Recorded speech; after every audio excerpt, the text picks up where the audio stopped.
Abre a sua Bíblia no livro de Abacuque, capítulo 1. Abriu aí sua Bíblia? Hoje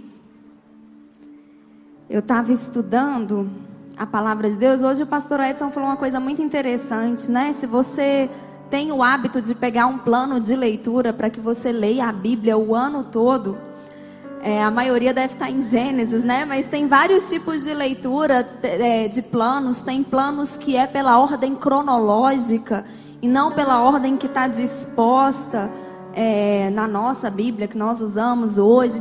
É importante demais você fazer isso. A Bíblia, ela não é apenas um livro histórico, é também. Mas ela é poder de Deus para nós. É a própria palavra de Deus. E nós precisamos manejar bem a palavra de Deus. Conhecer a Bíblia, ela é poder de Deus na nossa vida. Então eu quero te encorajar. Se você ainda não começou, hoje ainda é dia 3. Dá tempo de você repor aí dia 1, 2, 3 e ir acompanhando. E eu tenho certeza, se você fizer esse compromisso, com certeza seu 2021 vai ser totalmente diferente do que você já viveu. Amém? Quem aqui faz esse compromisso? Faz esse compromisso, fala: Deus, pode ser que eu chegue no final do dia, eu vou estar cansado. Gente, eu já orei desse jeito: Deus, não me deixa dormir sem ler a tua palavra. E Deus responde. Orei desse jeito porque teve épocas que eu tinha muita dificuldade. E às vezes eu chegava cansado no final do dia, já 10, 11 horas da noite, deitava para dormir, estava morta de cansada. E de repente eu não conseguia dormir, virava para um lado para o outro e falava: mas por que eu não estou dormindo? Aí eu lembrava que eu não tinha lido a Bíblia. Eu orei e pedi: Espírito Santo, não me deixa dormir sem ler a tua palavra. Esse ano eu fiz um desafio diferente que eu já tinha feito em outros anos aí atrás. Falei para o Espírito Santo, porque eu sou, meu marido não, viu gente? O bispo, se você ligar para ele 5h05 da manhã, você vai atrapalhar o período de oração dele. Porque 5 horas da manhã o despertador toca. Eu já tenho uma certa dificuldade de levantar cedo assim. E eu pedi para o Espírito Santo: me desperta, porque eu quero que a primeira coisa do meu dia seja a minha devocional, seja o meu tempo com o Senhor. Eu preciso levantar da cama e já me alimentar da tua palavra. E Deus responde. Então, se você, como eu, tem dificuldade de madrugar, de levantar 5, 5h30, 6 horas da manhã, peça para Deus, né? Por enquanto as crianças estão de férias, mas quando não estão, então tem que levantar meia hora antes do horário de arrumar a criança para ir para a escola. Quem é mãe aqui me entende. Então peça isso para o Espírito Santo, porque não tem como nós não sermos transformados através da leitura diária da palavra de Deus. Amém? Então vamos estudar a Bíblia, vamos lá. Abacuque, capítulo 1, verso 1. Oráculo revelado ao profeta Abacuque, nome babilônico que significa abraçar o entendimento. Questiona o profeta: ó Senhor, até quando clamarei por tua ajuda sem que tu me des ouvidos? Até quando protestarei diante de ti violência sem que tragas alguma salvação? Por que me fazes contemplar a injustiça, de observar com clareza toda a maldade que campeia nesta terra? A destruição e a violência estão diante de mim. Também há todo tipo de contendas, discórdias, e o litígio é comum.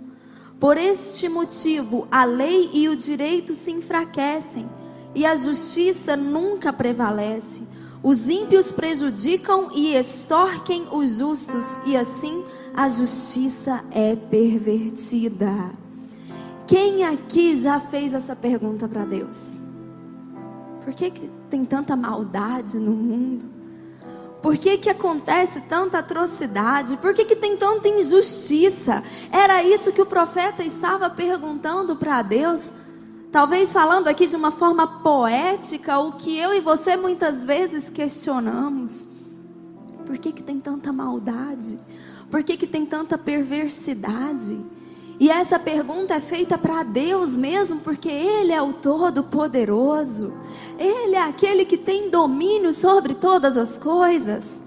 E aqui Abacuque estava falando da violência, da injustiça, da contenda, da discórdia, da destruição que havia no meio do seu povo, no meio de Judá. Quantas coisas parecidas nós não vemos no dia de hoje? A gente viu aí a celebração na Argentina da legalização de um assassinato, porque aborto é assassinato. Ontem eu vi uma notícia que eu não sei nem falar o que gerou no meu coração. Eu vi a notícia, quem noticiou foi a ministra Damares, que eu vi, né? Às vezes foi outro canal. Mas de um bebê de 10 meses, vocês viram isso? Encontrado morto, com sinais que indicavam estupro. 10 meses. 10 meses. E talvez a gente se depara com essas coisas, a gente fica: até quando, Senhor? Até quando?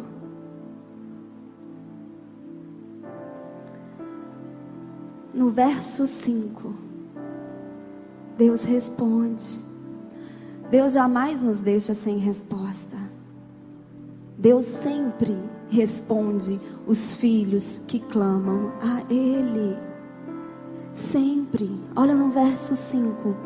Então contemplai as nações e atentai, maravilhai-vos, porquanto eis que realizo em vossos dias uma obra de tal magnitude, que não conseguireis acreditar se tudo isso simplesmente lhes fosse contado. Eis que estou conduzindo os babilônios, essa nação cruel, impetuosa e violenta, que marcha sobre a largura da terra, a fim de se apoderar de habitações que não lhes pertencem. É, pois, uma nação apavorante e temível, que faz justiça com as próprias mãos, e de todo o seu juízo e leis vem dela mesma.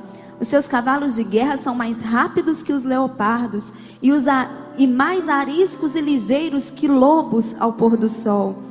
Os seus cavaleiros espalham-se por toda parte. Eles vêm de muito longe, voam como a águia faminta que se apressa em devorar. Eles todos vêm determinados a massacrar. Suas hordas avançam como o vento do deserto, fazendo tantos prisioneiros como a areia da praia. Desprezam o poder dos reis e se escarnecem de todos os governantes. Riem diante de qualquer cidade fortificada, pois costumam construir rampas de terra e por meio delas invadem todas as fortalezas. Então passam com ímpeto de uma ventania e seguem adiante. Eles, porém, são homens carregados de culpa e condenação, porquanto têm como Deus a sua própria arrogância e força. Deus responde para Abacuque. E aí a gente vai ler depois no verso 12 que Abacuque não gosta da resposta de Deus. Até quando, Deus, nós vamos ver isso? Violência, injustiça, atrocidades. A nação judaica estava pecando contra Deus. Israel já tinha sido disseminada aqui nesse momento. Agora era Judá. E Deus tinha enviado seus profetas. Jeremias aqui está mais ou menos no mesmo tempo de Abacuque. Jeremias alertava o rei de Judá: arrependei-vos. Deus jamais envia o seu juízo sem antes tentar conduzir o seu povo ao arrependimento. Deus é tardio em irar-se.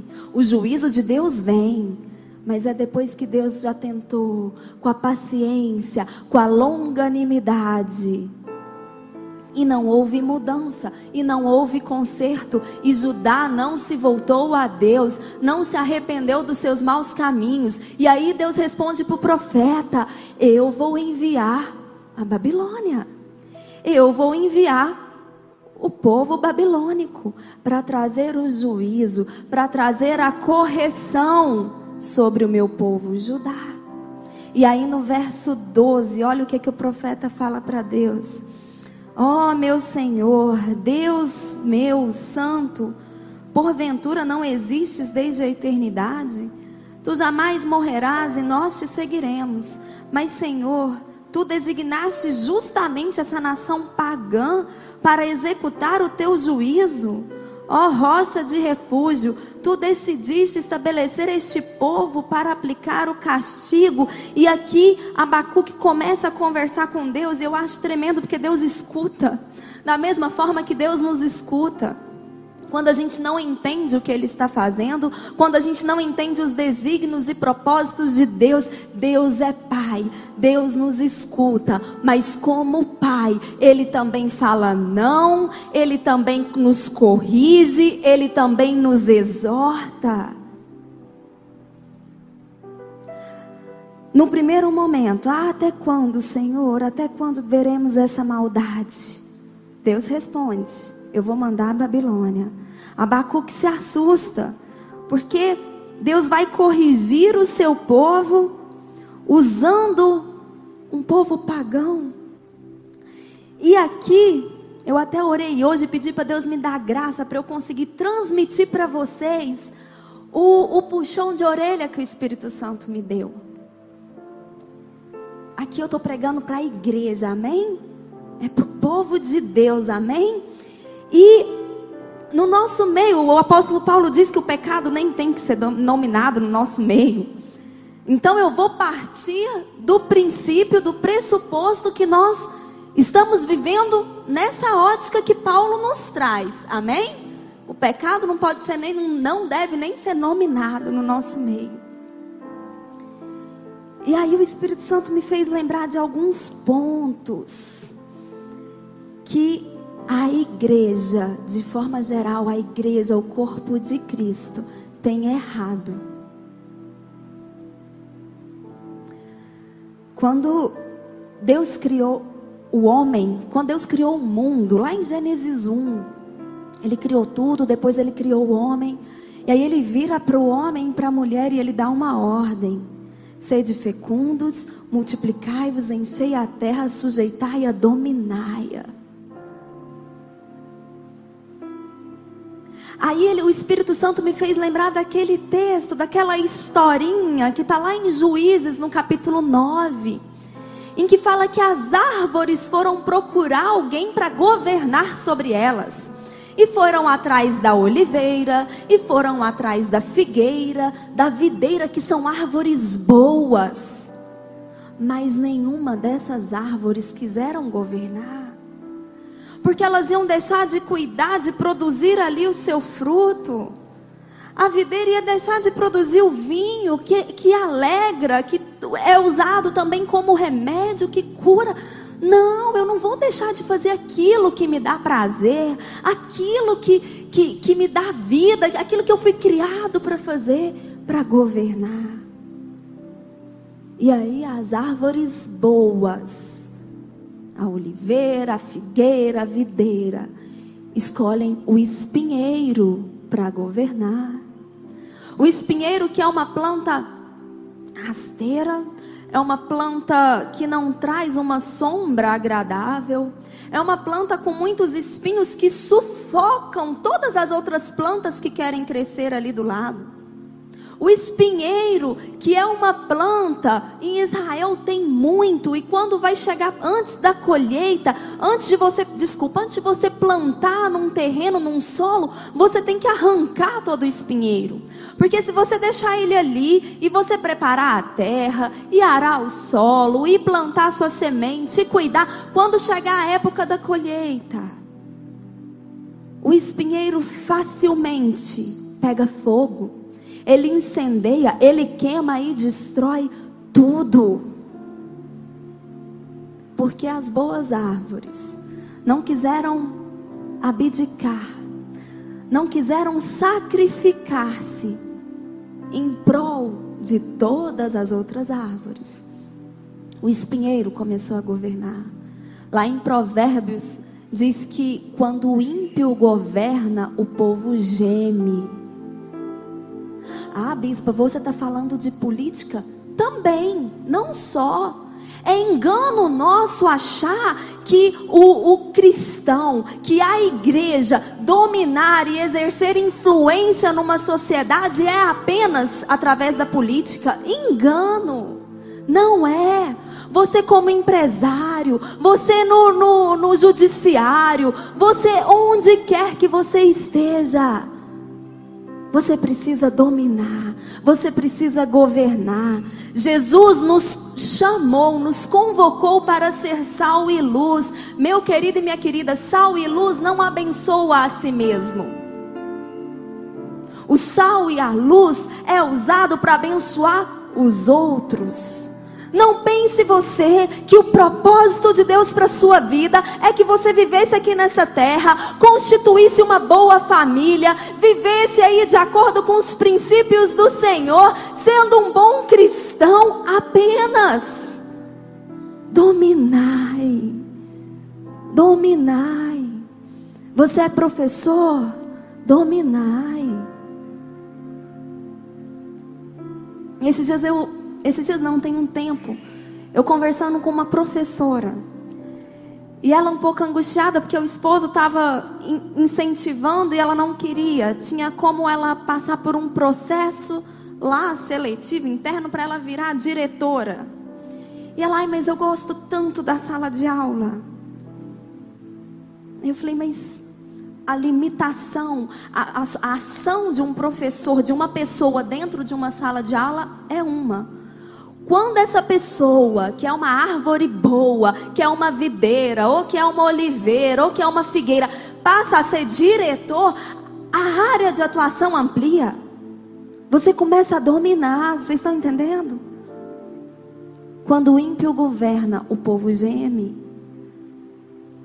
Leis como as que foram aprovadas, são aprovadas porque tem ímpios governando. E deixa eu deixar bem claro uma coisa. A palavra de Deus diz que não tem como servir aos dois senhores. Se você não é por mim, você é contra mim. Então quem não bate a mão no peito e declara que o Senhor Jesus Cristo é o Senhor e Salvador da sua vida, quem não vive os princípios da palavra de Deus, não trabalha por Deus, trabalha contra Deus.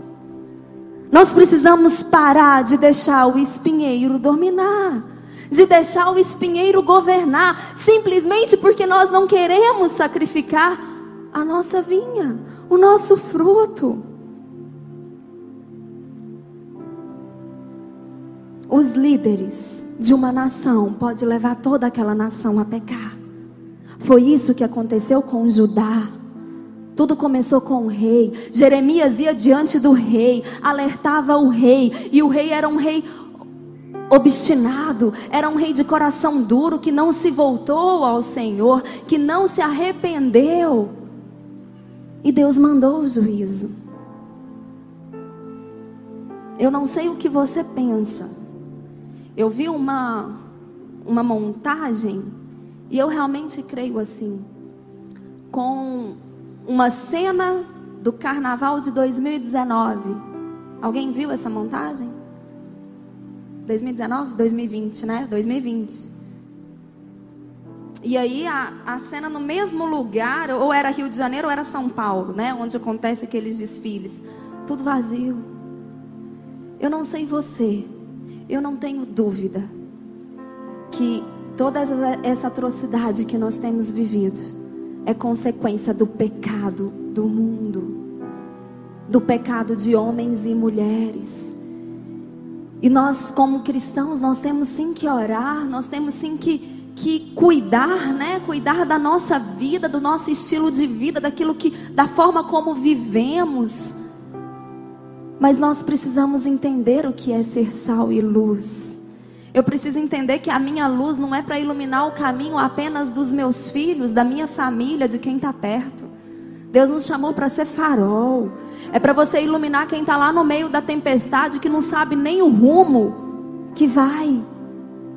Nós fomos chamados, todos nós, para ser luz, para trazer direção, para mostrar para esse mundo que tem salvação, que tem um caminho, que há esperança. Vocês estão entendendo? Amém? Deus nunca vem com juízo antes de enviar os seus profetas. O juízo de Deus é resposta, é a desobediência dos seus filhos, que não se arrependem, que não voltam para o caminho, que preferem deixar o espinheiro governar. Aí Abacuque não gosta da resposta que Deus dá, porque é dor, é sofrimento. Ninguém gosta de dor, ninguém gosta de sofrimento. Aí olha o que ele fala no verso 1 do capítulo 2. Sendo assim, é Abacuque falando para Deus: eu me colocarei como sentinela sobre minha torre de vigia, tomarei posição sobre a muralha, aguardarei para ver o que o Senhor me dirá e que resposta receberei aos meus questionamentos. Eu me colocarei como sentinela, tomarei posição sobre a muralha e eu aguardarei. Eu vou esperar Deus me responder. Eu não vou baixar a guarda, eu não vou cruzar os braços e falar: é o fim dos tempos mesmo, Jesus está voltando, eu estou salvo. Não, eu vou me pôr como sentinela. Aqui Abacuque estava como sentinela não pela sua própria vida, mas pela vida do seu povo. Não, eu não vou cruzar os braços. Eu não vou falar: vai tudo ficar pior mesmo, é o fim dos tempos, já está na palavra, já está na Bíblia, e vou me fechar. Não, Deus me chamou para ser luz. Deus me chamou para ser luz. Deus me chamou para falar para quem está perdido que há esperança, que tem um caminho, que é vida, que é paz, que é alegria, independente das circunstâncias. Eu vou me posicionar como sentinela. Ai, Deus não respondeu, eu vou aguardar, eu vou esperar. Porque eu sei que o meu Deus não é surdo, o meu Deus não é feito de barro, o meu Deus não é feito de ouro, de prata, o meu Deus está vivo. Ele me escuta e Ele me responde. Amém? Aí Deus responde para ele. Olha lá, vai comigo, acompanha comigo, verso 2. Então o Senhor me respondeu e ordenou: escreve a visão com toda a clareza possível em grandes tábuas, para que até aquele que passa correndo a leia. Porquanto essa visão se cumprirá num tempo determinado no futuro. É uma visão que fala do fim e não falhará. Ainda que demore, repete comigo, ainda que demore, aguarde-a confiante, porque ela certamente virá e não se retardará. Escreve, pois: eis que o ímpio está cada vez mais arrogante, suas vontades não visam o bem, mas o justo viverá pela sua fé. O justo, levanta sua mão, fala isso: o justo viverá pela fé. Abacuque, Babilônia vai vir, vai dominar tudo. A Babilônia vai vir em juízo para corrigir o meu povo, vai destruir tudo, mas o justo viverá pela fé. O justo viverá pela fé. Pode vir dificuldade, pode vir correção, pode vir o juízo. O justo viverá pela fé. Onde há fé não há espaço para dúvida. Deus ainda não me respondeu. E como eu gostei da posição que Abacuque tomou aqui. Eu vou esperar. Se Deus ainda não me respondeu, eu vou aguardar, porque Ele vai responder. Eu não tenho dúvida, não há espaço para dúvida. Eu tenho plena certeza e convicção. E se Deus vai trazer o juízo? E se Deus vai permitir Judá ser devastado pela Babilônia, pelo império babilônico? O justo vai viver pela fé. Todas as coisas cooperam para o bem daqueles que amam a Deus. Todas as coisas cooperam para o bem daqueles que amam a Deus. Há esperança, porque as misericórdias do Senhor se renovam a cada manhã. Grande é a sua fidelidade. O justo vive pela fé, não é por aquilo que os nossos olhos veem. E aí ele termina, e eu já estou terminando. Vai para o capítulo 3. Verso 16. Assim que eu ouvi tudo isso, as minhas entranhas se comoveram, os meus lábios tremeram, os meus ossos desfaleceram, as minhas pernas vacilaram. Portanto, aguardei em tranquilo silêncio o dia da tribulação que virá sobre o povo que nos oprime. Ainda que a figueira não floresça, nem haja uvas nas videiras, mesmo falhando toda a safra de olivas e as lavouras não produzam mantimento, as ovelhas sejam sequestradas do aprisco e o gado morra nos currais, eu todavia me alegrarei no Senhor e exultarei no Deus da minha salvação. O Senhor soberano é a minha força. Ele faz os meus pés como os das corças, faz-me caminhar por lugares altos. Ainda que a figueira não floresça, ainda que eu não tenha frutos, que eu não tenha mantimentos, ainda que tudo aquilo que eu trabalhei, que eu cuidei, morra, todavia eu me alegrarei no Senhor, eu exultarei no Deus da minha salvação, porque o justo vive pela fé. Porque o justo não depende da circunstância, o justo não depende de estar com os campos cheios, prontos para a colheita. O justo vive pela fé, o justo se alegra no Senhor e não na colheita. O justo se exulta no Deus da salvação e não apenas no livramento. Se a enfermidade vier e Deus não nos salvar e livrar dessa enfermidade, Ele continua sendo Deus. Ele continua sendo Deus de amor. Às vezes a gente lê isso aqui, às vezes a gente se depara com a realidade que nós temos vivido e por algum motivo a gente se esquece. Deus é amor, Ele é Pai de amor. E eu me lembrei de algo que aconteceu há muitos anos atrás. Vocês vão lembrar, eu não sei quantos anos atrás não, mas tem tempo. Acho que talvez uns 10 anos aí. O tsunami na Indonésia. Quem lembra desse episódio que destruiu tudo? Eu não sei se você leu sobre isso ou assistiu. Teve uma reportagem falando de alguns mergulhadores que estavam mergulhando naquele local. E na hora do tsunami eles estavam lá embaixo, no fundo do mar. E eles falaram que a única coisa que eles viram de diferente foi um movimento diferente na água. E eles perceberam que não tinha peixes. Só isso. Eles não perceberam mais nada de diferente. Eles estavam lá na profundidade. E lá em cima, lá fora, acontecendo a destruição total. Quando eles subiram do mergulho, que eles chegaram em cima, na superfície, eles se depararam com aquela destruição.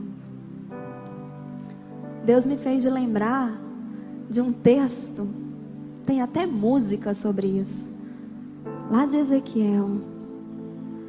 Que Deus conduz, Ezequiel, as águas que davam lá no tornozelo. Aí fala, vai mais fundo. As águas começaram a dar nos joelhos. Aí o Senhor fala, vai mais fundo. As águas começaram a dar nos lombos. Aí Deus vira para Ezequiel e fala: vai mais fundo, lá onde você não domina, lá onde você não tem controle mais sobre nada, vai mais fundo. Quanto mais fundo nós estivermos em Deus, quanto mais nós mergulharmos em Deus, menos impacto a destruição deste mundo terá na nossa vida. Nós não seremos tirados deste lugar, não seremos transladados. O tsunami vai vir, a destruição vai vir, mas nós estaremos mergulhados no Senhor. Mal algum nos sucederá. Oh, Deus é amor. Deus é amor. Tá difícil? O mundo hoje, os nossos dias hoje está um caos. Aproxima do Senhor, aprofunde no seu relacionamento com o Senhor, porque Ele é o único, Ele é o único capaz de transformar a sua dor em alegria, a sua derrota em triunfo. Ele é o único capaz de transformar a morte em vida. Mergulhe nele. Vá aonde as águas são mais profundas. Aproxime-se do Senhor. Se precisa mudar o seu posicionamento em muitas coisas, mude. Mas se lembre sempre do posicionamento de Abacuque. Uma lição que Deus deu para ele aqui, que a gente leu no capítulo 2, o justo viverá pela sua fé. No capítulo 3, a gente vê que Abacuque entendeu o princípio, a verdade, o poder que há nessa declaração, a ponto de falar para o Senhor: a figueira não floresça, mesmo que não haja uva na videira, mesmo que as lavouras não produzam mantimento, mesmo que as ovelhas sejam sequestradas do aprisco e o gado morra nos currais, eu todavia me alegrarei no Senhor e exultarei no Deus da minha salvação. Mesmo que haja morte ao meu redor, mesmo que haja destruição ao meu redor, mesmo que eu olhe para os céus e eu não veja uma nuvem do tamanho da mão de um homem, mesmo que não haja sinal de que nada vai mudar, eu vivo pela fé, eu vivo pela certeza que o meu Redentor vive. Amém.